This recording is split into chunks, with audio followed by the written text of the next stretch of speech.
I'm Elisa Parenti from Washington, and you're watching Bloomberg Technology.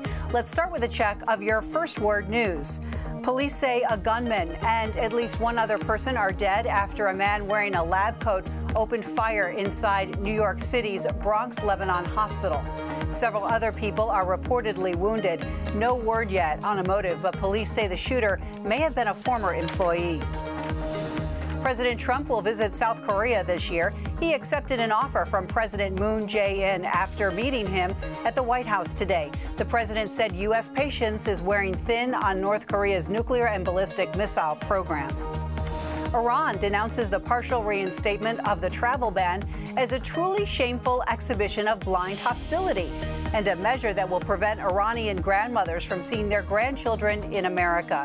The travel suspension, which tightened restrictions on immigrants from 6 majority Muslim countries, went into effect Thursday. The Illinois House has adjourned until tomorrow without passing a budget, setting the stage for its third straight fiscal year without a budget. It had until midnight to reach a deal. This will now push Illinois into becoming America's first junk-rated state. Global news 24 hours a day, powered by more than 2,700 journalists and analysts in more than 120 countries. I'm Elisa Parenti. This is Bloomberg.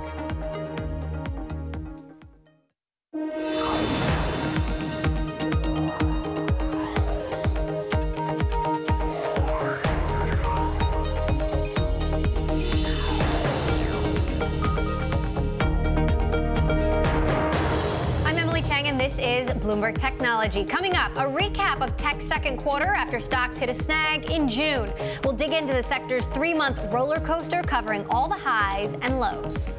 Plus, Airbnb's response to the opposition. We'll break down a new report that claims to save travelers $27 million and disrupt price gouging tactics by big hotels. And Fitbit's new smartwatch may be in peril as key talent leaves the company. We'll show you the road ahead. First to our lead. The market closes the books on the second quarter of the year. U.S. tech stocks gaining about 4% in the quarter, continuing its recent winning streak. But after a strong start to the year, volatility hit tech stocks in June, leading to big losses over some sessions. And two big cap tech stocks in particular, Apple and Netflix, rose marginally in the quarter after posting huge gains at the start of 2017. Here to wrap up the second quarter in the markets, we are joined by Bloomberg's Caroline Hyde in London and our Bloomberg News stocks reporter Abigail Doolittle in New York. Abigail, let's start with you. Wrap up a snapshot of the second quarter for us when it comes to tech. So, Emily, it turned out to be a pretty interesting quarter for tech in the second quarter of this year. As you mentioned, we had very nice gains up until about June 9th. That was when the NASDAQ did hit a bit of a roadblock. Up until that point on the quarter, the NASDAQ was up about 7%, close to gaining toward what it gained in the first quarter, about 9%. And then all of a sudden we have this tech sell-off, this mysterious tech sell-off. So while the NASDAQ is up nearly 4% on the quarter, really giving some of those gains back, and partially or mainly this has to do with the weakness that we have seen in June. June being the first down month for the NASDAQ in 8. In fact, we have a great chart in the Bloomberg that exemplifies this. It is G#BTV490, and it shows that the last time that we saw a monthly decline for the NASDAQ was all the way back in October. And if you recall, that reflected jitters into the election when we had a lot of tech stocks in general selling off a little bit on that uncertainty. So we've seen some uncertainty in the month of June. Wall Streeters are not really sure what's behind it. Some of it could be the end of the quarter, window dressing, managers taking profits and trying to really take advantage of the fact that tech has been so hot this year. In fact, still the top sector. But again, I think you really nailed it, Emily, with that volatility word. Very volatile quarter for tech. Caroline, how have Asia and Europe compared? I think it's fascinating because it was a brutal month if you look at Europe. And actually, though, Asia really going out and still managing to post 14% gain in the quarter. Get into my graph. I've got G#BTV if you want to get it on your Bloomberg. Type in those magic letters and then the number 669 go. In the yellow is how Asia has outperformed.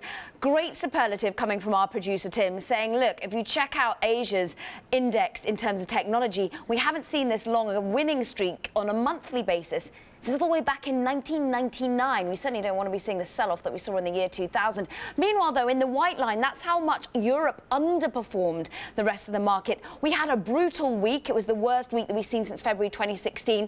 The likes of the chip makers getting hurt, the likes of also the equipment makers, likes of Nokia, particularly underperforming.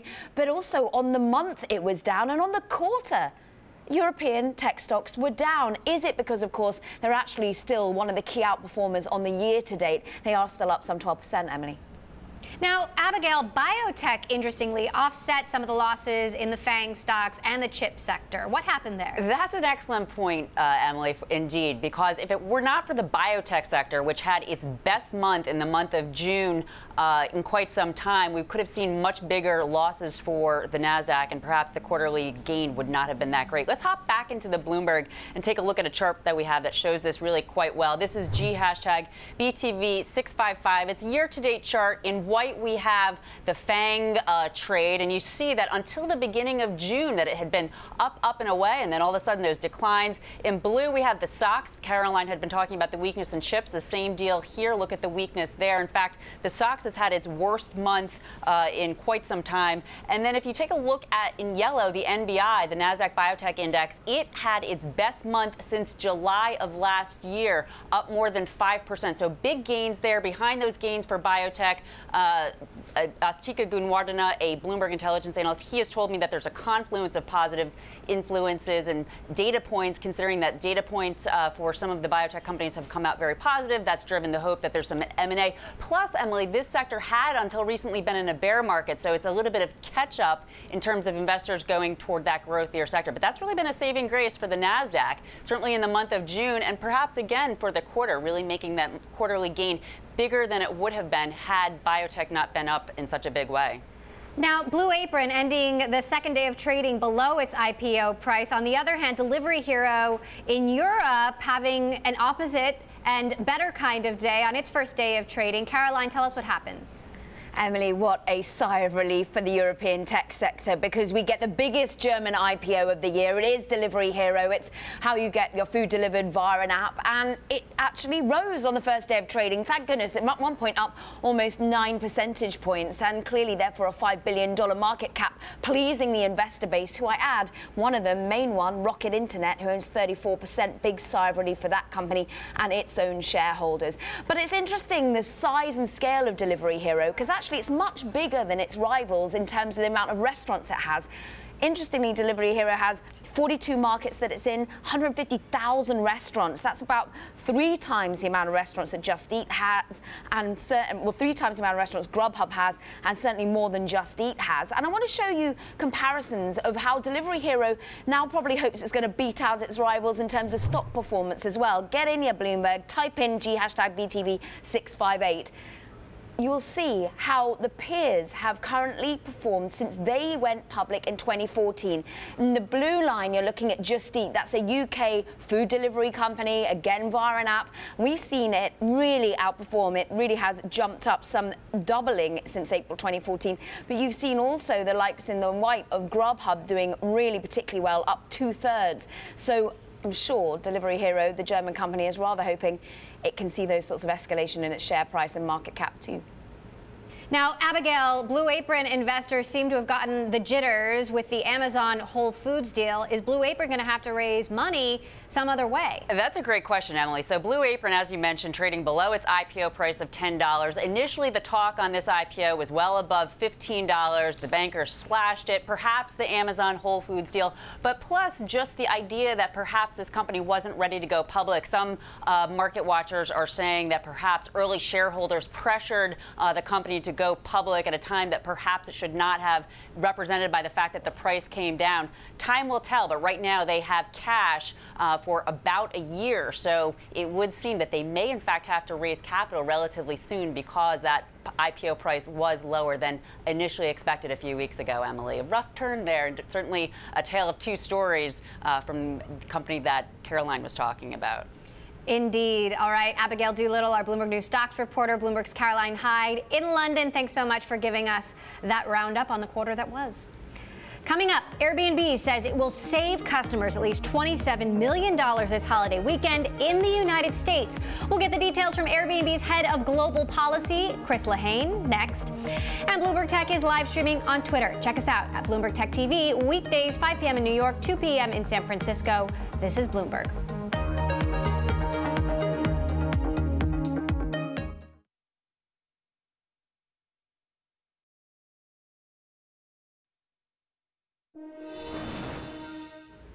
Chip giant Qualcomm is heading up the California coast. Based in San Diego, the company's venture arm is setting up shop in Silicon Valley, according to news website Axios. Qualcomm will continue to focus on the company's core areas of interest like mobile and emerging technology in the auto and connected device sectors. The group has seen success in both areas in the past, including the exit of one of its portfolio companies, autonomous startup Cruise, which sold to GM for nearly $1 billion last year. Well, much of the U.S. is gearing up for a long July 4th weekend, including Airbnb. In a new report, the home rental company documents how it plans to fight price gouging and save consumers at least $27 million on what they would have spent on hotels over the holiday weekend. This comes off the heels of reports that Airbnb plans to launch a new tier for luxury vacation rentals. Joining us now here in the studio, Lehane, Airbnb's head of global policy and a former aide to President Bill Clinton. Chris, great to have you back on the show. It's always fun to be here. Thanks for having me. So you say you're saving consumers $27 million on hotel costs this weekend, more than double what you say you saved them last year. Yep. How do you know? Well, we're able to take a look at what the prices were last year on Airbnb and compare them to what the prices were on hotels. And then going forward, obviously looking at this weekend, you're able to pull publicly available data. We obviously know what we're charging and what our hosts are charging, and then compare that to what the hotels are listing out there. And what all the data shows is last year we saved people about over $12 million. This year it's going to be $27 million. And what that really translates into is for the typical American family who's staying in an Airbnb over July 4th, they're going to save about $100 a night.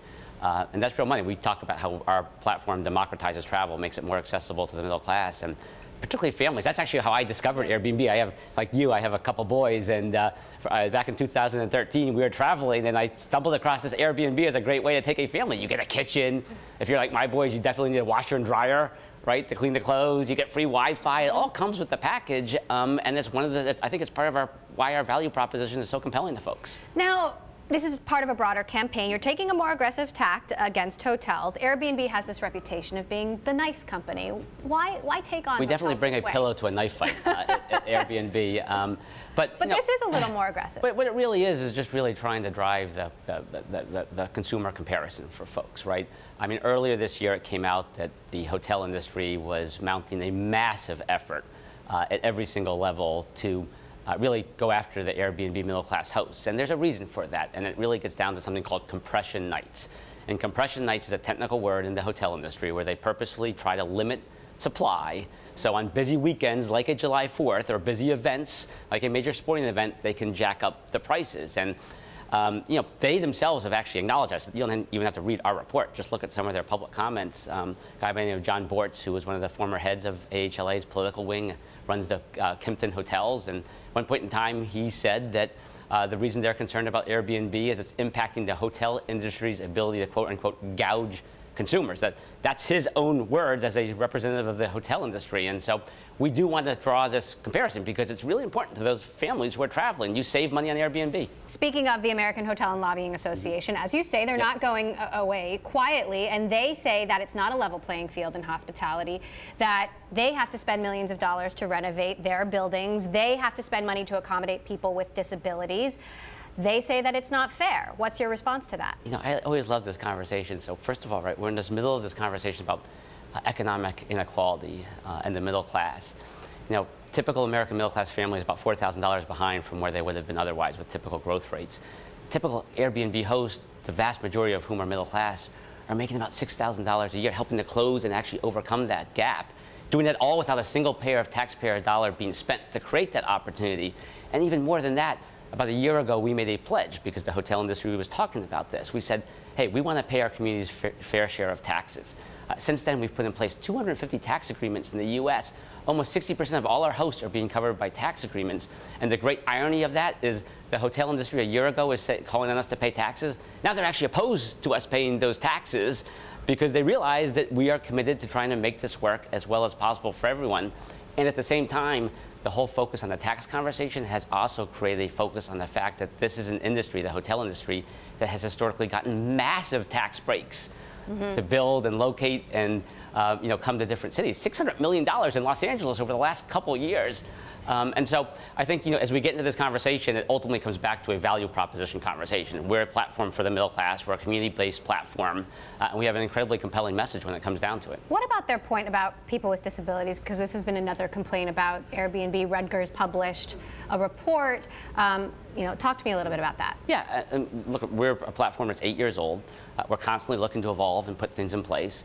We obviously have a significant amount of housing that is available for people suffering disabilities. We obviously want to make sure as many people as possible can stay anywhere. Our mission is anyone can belong anywhere, and we're actually working with a number of the disability groups to come up with solutions on this. At the end of the day, these are regular people who are making their homes available, and we want to make sure that this works as well as possible for everyone. Now, Bloomberg's Olivia Zaleski has reported you are launching a new higher tier service, mansions instead of just homes. What can you tell us about this and what it might add to the bottom line? Yeah, so in January, we acquired a company called Luxury Retreats. It's based in Montreal, but a lot of their properties are in traditional vacation rental destinations. In fact, a large number of their properties are in the Caribbean. I actually just came back from a trip to the Caribbean. I know it's a really tough job I have, but I was down. And part of the trip was actually talking about how we can take advantage of the fact that there's a lot of empty homes in the Caribbean. You have people who are very successful who go down there and buy homes, but they're there for a month or two, and then those properties aren't being used. The Luxury Retreats model is to be able to take those properties, make them available. It helps bolster tourism in those markets. I mean, think about it. Global travel and tourism is now about 10% of the global GDP, growing faster than the rest of the economy, even bigger in parts like that. And how are we able to use things, particularly in a time period of sustainability, to use those homes, convert them into money makers, both for the host, but in particular for those communities that really do depend on the travel and tourism. Any update on Airbnb's exit strategy? I'm waiting for you to tell me. There's a time for all seasons. Really, our focus is on making sure we get the basics right and delivering on our value proposition. Well, I got to ask, I'm shocked that you asked that. I'm shocked that you asked that. Have a wonderful 4th of July, and thanks so much for sharing that report with us today. Thanks so much for having me. I Chris Lehane, Airbnb's head of global policy. Thanks for joining us. Coming up, Fitbit's upcoming smartwatch is already facing major setbacks. The outlook for the company's big bet on the device as popularity of its fitness tracker fades. And this weekend on Bloomberg TV, we bring you our best interviews from the week, including our exclusive conversation with Forerunner Ventures founder and managing director Kirsten Green, her outlook on e-commerce as consolidation heats up. Tune in this Saturday for the best of Bloomberg Tech. This is Bloomberg.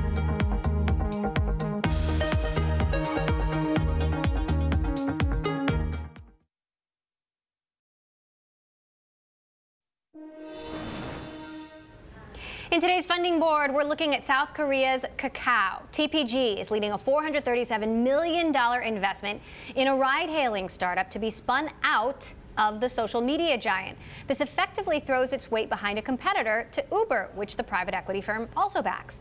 The investment gives Kakao a cash infusion to further expand its online portfolio.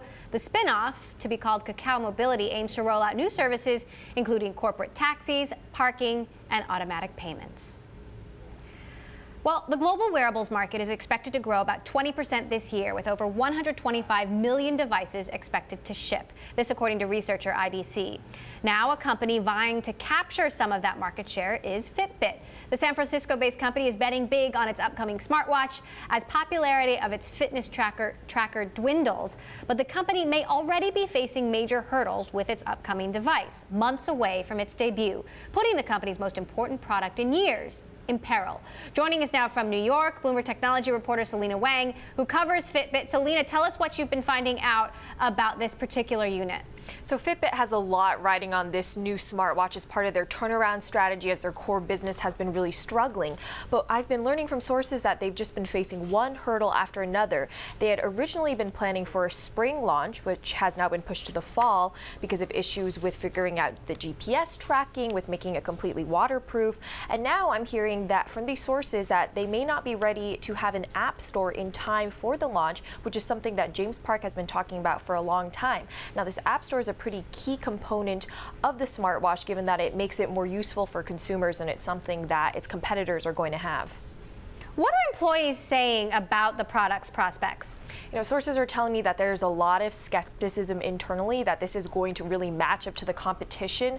Fitbit has already fallen behind Apple and Xiaomi in the wearables market in general, and the Apple Watch has been really picking up steam. Now, it looks like the price point is going to be similar to the Apple Watch, but it looks like a lot of the features aren't going to be quite up to par. So there's a lot of skepticism that they can really build the ties that they need to with the developer community and get the market share that they need. Fitness trackers are actually sinking in popularity across the board, right? This isn't unique to Fitbit. Definitely, fitness trackers are starting to see a lot of saturation in the market, and that's why Fitbit's been struggling so much. And so the smartwatch is supposed to be their really big turnaround strategy. But if you talk to developers and you ask them, okay, are you excited about the prospect of a new platform to develop on? There's just not a lot of enthusiasm. And part of it is that developing for smartwatches in general is a very difficult thing to do. It's a smaller interface. There's a lot more constraints that developers have to deal with. And given the option between developing for an enormous platform like Apple or Android, which one are you going to go with? And developers are saying that it's going to take a lot to convince them to want to develop for the Fitbit. To what extent is the success of the Apple Watch, even if it's muted, hurting Fitbit? It's definitely hurting Fitbit. I mean, Fitbit had been planning to have this smartwatch compete with the Apple II watch, but by the time this watch comes out, it's probably going to be competing with the Apple III watch, which is problematic because that watch is going to have even more features. It's going to be even more updated. The value of a smartwatch right now is really tied to the ecosystem of devices and apps that surrounds it. So part of what makes the Apple Watch so attractive is that it's tied to the iPhone and it works seamlessly with the device. Fitbit doesn't have that already created ecosystem. It's going to have to build it all, not to mention also have to build this app store from scratch, which is quite a technical challenge. So then what edge, if any, would a Fitbit smartwatch have on competitors? Why buy it? So Fitbit does have a pretty large installed base of users. It has that demographic of more fitness-focused people who maybe want this watch as something that's a little bit more fitness and health-focused wearable in general. The other potential advantage of building its own operating system is that it's not Android or iPhone platform-specific users, so it could target both types of users, but at the same time it means that it doesn't have those existing developer ties if it were to stick with an Android operating system. All right, Selena Wang, great stuff on Fitbit today, our Bloomberg Tech reporter there. Thanks so much. Coming up, Apple celebrated the 10th anniversary of its iPhone this week. A look at the smartphone's impact over the last decade, plus other headlines that grabbed our attention in the week in tech. This is Bloomberg.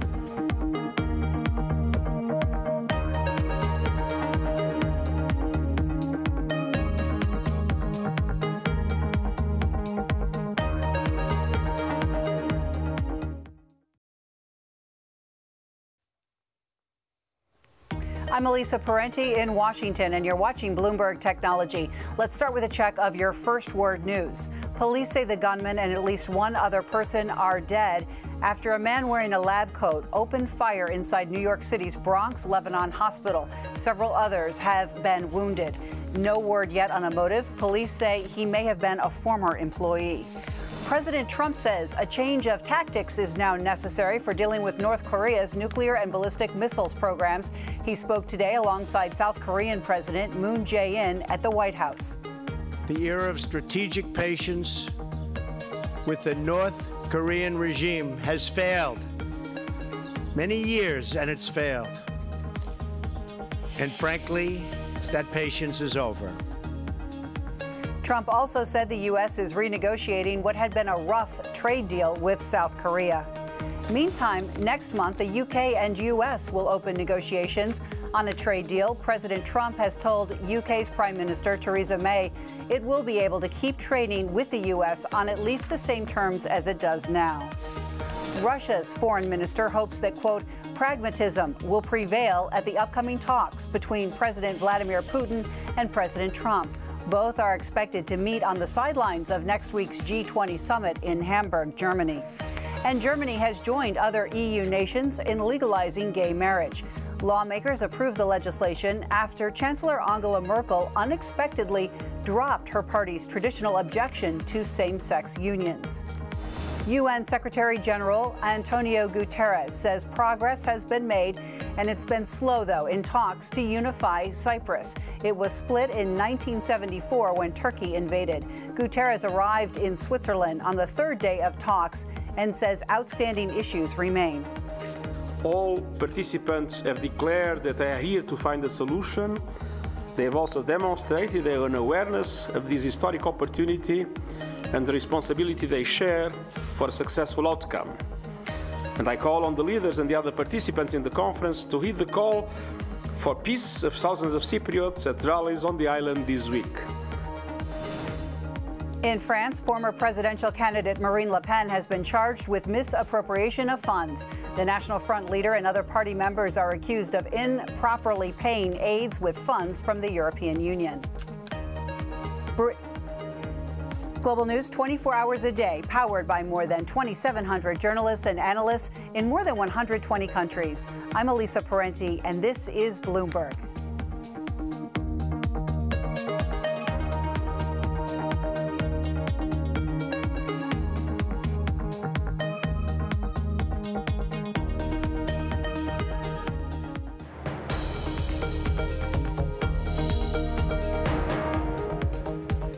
This is Bloomberg Technology. I'm Emily Chang. The global threat of ransomware came to the forefront this week as a new cyber attack hit dozens of countries across the globe. But there are still questions about the origins of the attack and what exactly the goal was behind this massive breach. We discussed our latest, plus other tech headlines grabbing the attention this week with Bloomberg Tech reporter Alex Webb and our Bloomberg Tech editor, Tom Giles. Right now, it's about exactly how much did they get and how much were our operations disrupted. You saw a wide range of, this wasn't a traditional ransomware, give us money, we'll give you back your data. It seems now, based on the security experts that we've talked to, this was more about disruption of infrastructure, specifically things like shipping. Maersk, this big Danish shipping company, one of the world's largest, if not the world's largest, they were, they're getting their goods to ports was screwed up because of their data got locked. They're still assessing just how big the impact was. WPP, the advertising company, FedEx, they said that they may have a material impact on one of their shipping businesses as a result of this. So these are the attackers becoming more sophisticated, using something that looked like ransomware, it looked like WannaCry, it looked like give us Bitcoin, we'll give you, but seems to be much more than that. How can we disrupt infrastructure? Interestingly, and the attacks range from Russia to the U.S. to Europe, and specifically, the motivation seems to be to wreak havoc in Ukraine. Well, it's hard to say it's hard to define exactly what region they wanted to wreak havoc in because it was widespread. We got reports on grain shipments in Latin America, for example. It started to affect parts of India. How much was it targeted on Ukraine, and how much of this is just a collateral damage? It's hard to say because we don't know who's behind it just yet. What we do know is each one of these attacks, they're learning from it. They're learning, okay, how can we disrupt this? How can we take what we learned here and apply it to the next one? Also, huge story out of Europe, Google getting slapped with a $2.7 billion fine from the EU, a record fine, really. Talk to us about the fallout from this. I mean, there have been question marks about Google's propensity and willingness to give its businesses priority in search results. And this was particularly relating to online shopping. Now, there's been a certain echo beyond this. People are wondering what that means for the rest of Google's business. We know the whole Alphabet universe is quite extensive and it has its fingers in a lot of different pies. And there was perhaps the expectation that maybe Google will start to parlay more of these businesses into its search results and see a sort of snowball effect on how it's able to capitalize on these different industries. This perhaps puts a certain blinker on that, checker on that to hinder their ability to do that. But the one caveat is prior examples of these kind of fines have ended up in years-long court cases and ultimately not yet reached conclusion. I think IBM, I think, is the other example in this space, or is it Intel? Intel, apologies. Yeah, so Intel has had a similar example, and they've been in the courts for 8 years as a consequence. What are Google's options right now? Google, first of all, $2.7 billion to Google, not a lot of money. This is a company that has a lot of cash hoard. The bigger thing is how do they change their behavior? And they do have a ticking clock right now. They have 60 days to start showing that they are making good on what Margrethe Vestager, the EU antitrust commissioner, wants them to do. So they're going to have to change the way in Europe you access shopping. So right now, Google shopping results appear very high on your search page. It's very lucrative real estate.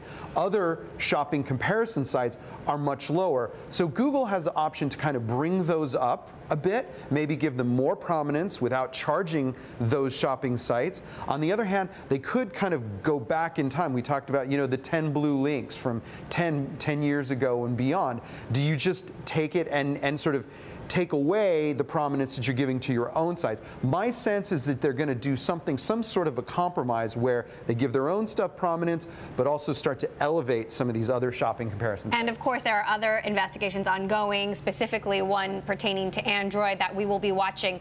Also want to point out 10th anniversary of the iPhone this week. We had Gene Munster on the show who talked about how he believes iPhone sales are going to peak in 2019 and be replaced by augmented reality glasses, at least at some point. He believes that that's going to be Apple's next big product. Alex, what do you make of that? I mean, it's the one thing, as you saw in the interview with Tim Cook, the CEO, he's very, very bullish on augmented reality. And we're starting to see perhaps how this roadmap of Apple's is formulating. That they've unveiled ARKit, which is their tool to allow developers to build augmented reality functionality into their apps, which go into the iPhone.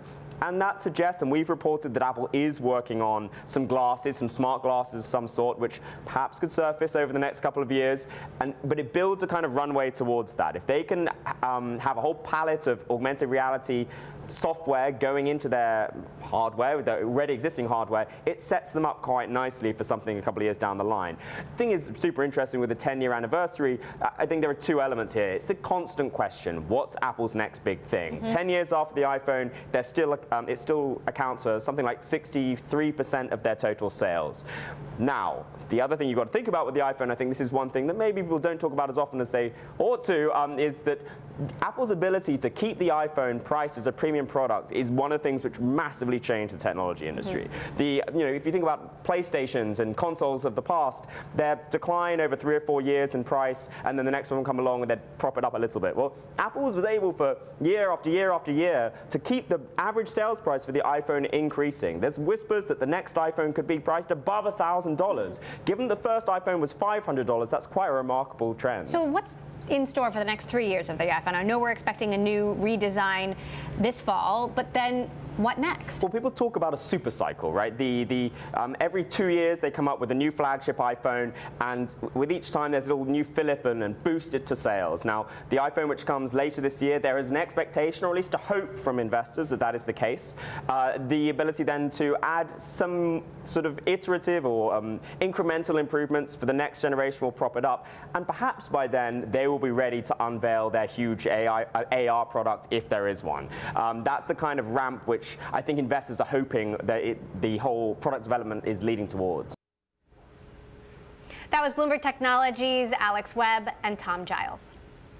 Well, a new Tesla warning from Morgan Stanley analyst Adam Jonas, saying he is now seeing risk from the automaker's exposure in China, which he sees as, quote, a greater source of competition than demand.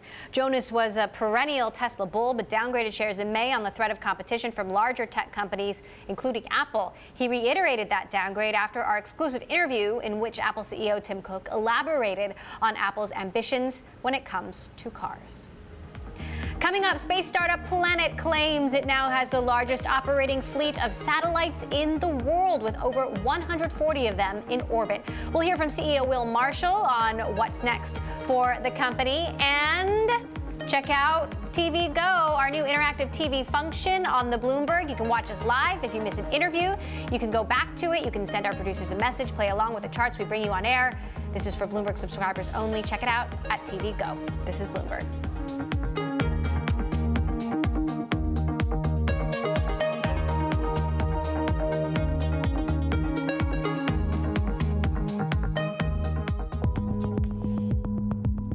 How do you walk that line when you're in the middle of a crisis situation? It's really all about enabling people. Technology needs to serve everyone, but it At the end of the day, it's all about emotional decision. I think there's huge innovation left in music. The hallmark of a truly great leader is that great is never great enough.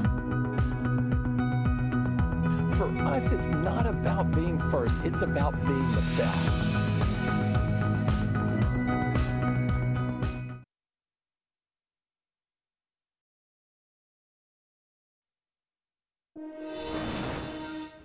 President Trump has signed an executive order to form a National Space Council, which will be led by Vice President Mike Pence. This will revive a council that was last in place in 1993. President Trump says the revival of the Space Council sends a clear message to the world that the United States continues to lead in the space race. Trump says space exploration would help the economy and national security. Staying on the topic of space, one startup that is upgrading the technology that orbits the Earth is Planet. Earlier this year, Planet successfully launched 88 shoebox-sized satellites, which they call Doves, into space. That makes them the operator of the largest satellite fleet in history, with 142 total. Here with me now in the studio, Will Marshall, CEO and co-founder of Planet. So right now, 142 Planet satellites are orbiting the Earth. What are they all doing? These 142 satellites are imaging the whole planet's landmass once per day. So historically, satellites have taken pictures of the Earth, but taken a few years to take a snapshot of the whole planet. With 142, we can take a snapshot every day and see changes as they happen around the planet. So what are the actual use cases? Well, there's a wide variety of industries that are interested in this, from agriculture, where we can help improve crop yields, to finance, actually, where lots of we can help understand commodities that are being traded, whether it's ships into and out of ports, output from all the world's mines, stockpiles, oil levels, all that sort of stuff. And you are sharing your data with all of these different industries? Yeah, so we work with agricultural companies, we work with the consumer mapping companies, we work with finance companies. We just did our first couple of deals in the finance sector. Now, you get so much data. How do you comb through it all? Yeah, we get about 7 terabytes of data per day. About 1 million images come down from these satellites to our ground stations all around the world. And, well, the important thing is now there's machine learning analytics that can be applied to that data. Satellite imagery used to be the province of just governments and big companies, but nowadays, by applying machine learning, the smaller companies and different industries can get access to this data and can make it useful for themselves by more being able to just query it. How many trees are there in the Amazon? How many ships are there in the ports? So give us some more specific examples of what is possible now that this technology is more affordable. Well, take deforestation. It used to be the thing that at the end of a few years we'd wake up and there's a big hole in the Amazon. Now we can literally count every tree on the planet every day and track deforestation. So talk to me about your longer term plans. What's next? Well, we continue to improve the satellite technology in space. So in just 2 weeks' time, we're launching another 48 satellites on a Russian Soyuz rocket. And then later in the summer, another 6 high-resolution satellites on a Minotaur rocket. So we'll keep on improving the technology in space. But perhaps more importantly now, what matters is the data that we're getting down and making it useful for people. And that we're doing by adding machine learning technologies to that to make it simpler for people to ask the questions that they want and get that out of the imagery. Now, Ashley Vance, our Bloomberg colleague who has a great piece on Planet out in this week's issue of Bloomberg Business Week, talks about how the relationships between humans and space is changing because technology has advanced so quickly. There's also a new ecosystem of space startups. What kind of space startups do you think will succeed and what won't? That's a great question. I think that there's a green field of opportunity because of the changing cost point and being able to put in more capability in each kilogram that we put up to space. That's what's really changed by several orders of magnitude. A massive disruption in the industry enables you to put these hundreds of satellites up. They could be used for better GPS. They could be used for better communication. Communication satellites able to get internet to the couple of billion people that don't have internet. They could be used, like our company does, to take more rapid imagery to help us to take care of the planet. So there's a wide variety of use cases. I think we're only just seeing the beginning of a big phase shift in space to large fleets of satellites that do lots of things to help us here on planet Earth. And how do you navigate geopolitical issues? Well, our data is very relevant geopolitically. I think it's super important that during the whole space era, this was typically just the province of the government. But now we're seeing private enterprise being able to get into there. And that's enabling a lot more commercial applications of the technology and humanitarian applications of the technology, not just the former government use cases. And so that really broadens up. It democratizes access to space, really. And do you plan to take this company public? Are you going to raise more money? Ultimately, I think this is a standalone public company, absolutely. All right. Fascinating and great video there of the satellites at work. Will Marshall, CEO of Planet, thanks so much for joining us. Another story we are watching, Facebook's internet beaming drone completed its second test flight. The goal is for the aircraft, Aquila, to bring internet to rural places across the globe. The test flight clocked in at 1 hour and 46 minutes. Now that's about 10 minutes longer than its original flight. And perhaps more importantly, Facebook says the drone landed perfectly in the Arizona desert. Coming up, we'll talk about album releases as superstar Jay-Z's first album in 4 years drops on the streaming site Tidal. Can the music industry continue to adapt to digital streaming? And a programming note, tune in to Bloomberg on July 4th, 8 p.m. Eastern. Alex Steele, Carol Masser, Matt Miller will be co-hosting the Boston Pops Fireworks Spectacular live from Boston's historic Esplanade. This is Bloomberg.